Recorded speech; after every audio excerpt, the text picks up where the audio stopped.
Honestly ऐसा कभी सोचा नहीं मैंने। ये हालांकि एक स्क्रिप्ट ऐसी थी जैसा हमने पहले भी बात करी कि वो स्क्रिप्ट और कहानी से, कैरेक्टर से थोड़ा ज्यादा थी। इस चीज के बारे में अगर हम बात कर पा रहे थे तो बहुत अच्छा लग रहा था।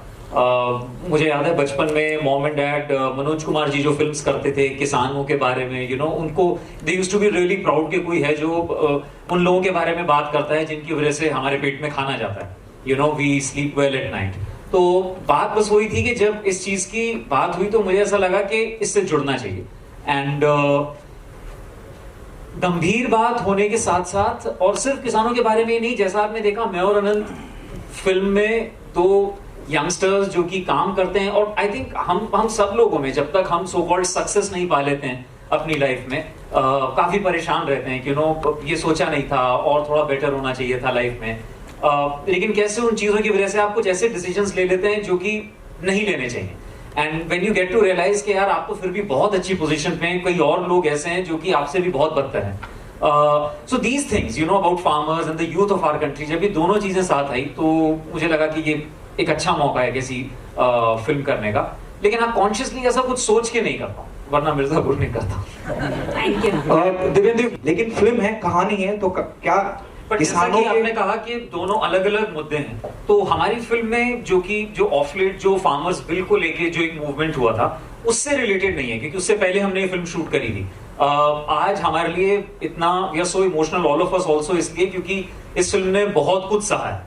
पेंडेमिक की 2 वेव्स सही हैं, बहुत कुछ है, तो वी आर ओमिक्रॉन या एवरीथिंग। तो फिल्म में उसके बारे में बात नहीं है, लेकिन हाँ, एक किसान का बैंक के लोन ना चुका पाने की वजह से आत्महत्या करना, वो भी उतनी ही सीरियस बात है। उस इसको हमने छेड़ा है। और बहुत इंपॉर्टेंट है कि जो एक डायलॉग भी आता है कि अक्सर देखा है गांव से काम करने लोग शहर जाते हैं, ये शहर के लड़के गांव आए।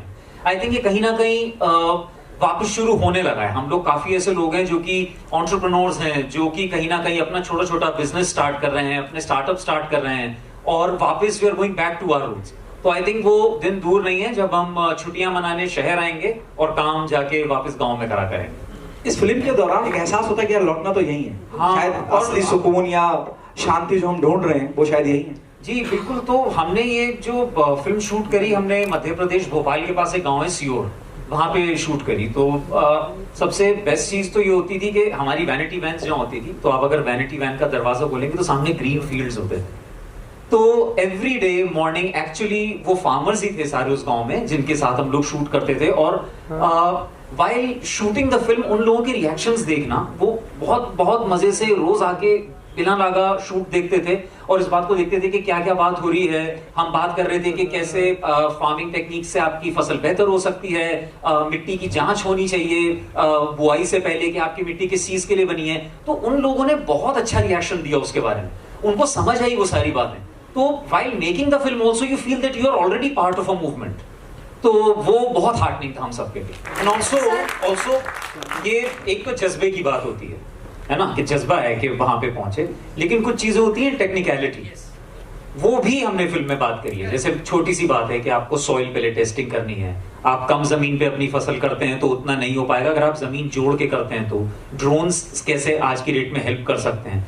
तो ये मतलब ये ऐसी वाली चीज है, जब मैं स्क्रिप्ट पढ़ रहा था तो मुझे सच में लगा कि अगर मैं सच में किसी गांव में जाके ये बात करूंगा तो शायद हम एक्चुअली में लोगों की हेल्प कर पाए। जो मैं आपसे कह रहा था कि जब हम उस सियोर गांव में करते थे तो वो लोग सच में समझ रहे थे इस बात को कि ये कितना हेल्पफुल हो सकता है। So there are those technicalities also what you are talking about. I would like to add something to this. May I? Please. So basically it's वो भी है फिल्म में कि कुछ actually you're right, it's a human nature। जब हम किसी चीज की हमको आदत पड़ जाती है तो हम इतनी आसानी से नहीं बदलते हैं। तो वो चीज भी हमने दिखाई है कि किसानों को शुरू में कैसे भरोसा नहीं है कि यार हम इतने साल से कर रहे हैं, आप शहर से आए लड़के ये सारी बातें कर रहे हैं। तो ट्रेलर में भी है जो वो कहते हैं कि अब इस मुसीबत से कैसे बाहर निकलेंगे। तो so we have covered actually we covered pretty much everything यार, एवरीथिंग। बट फिर भी एक फाइनल सरप्राइज जरूर है फिल्म में जो शायद आपने ट्रेलर में भी नहीं देखा है। तो वो क्लाइमैक्स है मेरी फिल्म का जो शायद बिल्कुल अलग ही होगा। यस बाकी फिल्म आपने एक अंदाजा तो लगा लिया होगा, आपने आइडिया भी लगा लिया होगा what is all about this film. लेकिन ऑफ कोर्स फिल्म के लिए कुछ तो बचा के रखना जरूरी है, तो वो आपको फिल्म में दिखेगा। या बिल्कुल। और वन बस ये है कि कटप्पा ने इसमें भी कुछ है। इनके कहने का मतलब ये है कि कटप्पा ने बाहुबली को कैसे मारा ये आपको सिनेमा हॉल में कटप्पा ने बाहुबली को ऐसे मारा, ये हमारी फिल्म का डायलॉग है जो इन्होंने ही बोला है, इसीलिए शायद ये याद दिला रहे हैं। तो वो फिल्म में देखेंगे तो मजा आएगा। अच्छा, और सवाल भी कर सकते हैं अगले 5 मिनट में। की फिल्म में है, but still if you can promote in such a way, don't you think it would be a good marketing strategy? Definitely. और मैं विशाली से यही बात कर रहा था 2 days बैक कि एक तो हम शुरुआत वहां से करेंगे जिस गांव में हमने फिल्म शूट करी है, वहां पे जाके स्क्रीनिंग करेंगे इसकी। और ये एक्चुअली हमारा एक जिसको आप बोलते हैं कि फिल्म को प्रमोट करने का जो PR स्ट्रेटजी होती है वो ये है कि actually take it to as small towns and villages as possible. जैसे पहले वो ट्रैवलिंग वो होते थे ना, सिनेमा जाके रात को पर्दा लगता था और लोग देखते हैं। आई थिंक वो अगर हम इस फिल्म के साथ कर पाए, इट वुड बी अमेजिंग। तो yes, we have that in mind and thank you. And help की जो बात है ना, वो हम पे भी है, रिस्पॉन्सिबिलिटी हम पे। तो जैसे शहर के 2 लोग ये तो बाय एक्सीडेंट पहुंचते हैं गांव में, लेकिन मेरा ये कहना है कि हमारे यहाँ इतने प्रोफेशनल्स हैं, we have such bright brains in our country. अगर मैं साल के 365 दिन भी नहीं, मैं कह रहा हूँ अगर आप साल के सिर्फ 30 दिन भी बांट के अगर आप किसानों के साथ जाएं, वहां बात करें, तो बहुत अच्छी चीज हो जाएगी। तो सबको मिलके करना होगा। आई थिंक हमको सबको बहुत मजा आया ये करते हुए, and we are so glad that आपने ये चीज के बारे में बात करी है। इसके अलावा अगर हम बात करें जो सुसाइड करता है farmer, he is a small farmer. जो रिच फार्मर्स होते हैं तो वो भी तो कभी उनके बारे में आप लोगों ने कुछ दिखाया? रिच फार्मर मतलब जिनके पास कम खेत रहते हैं, और एक रिच फार्मर रहता है कि जो मम्मी कसम सब चीजों के बारे में बात है। सब आप विश्वास क्यों नहीं कर रहे हैं हमारा? नहीं मेरा सच में sir on my mother. Thank you.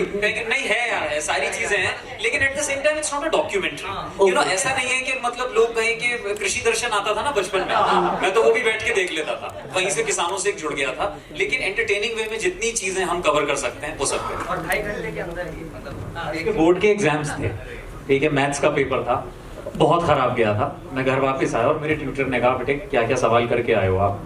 तो मैंने कहा जी ये। उन्होंने कहा इसके हिसाब से आपके 30 नंबर आएंगे, तो आपका फेल होना तय है।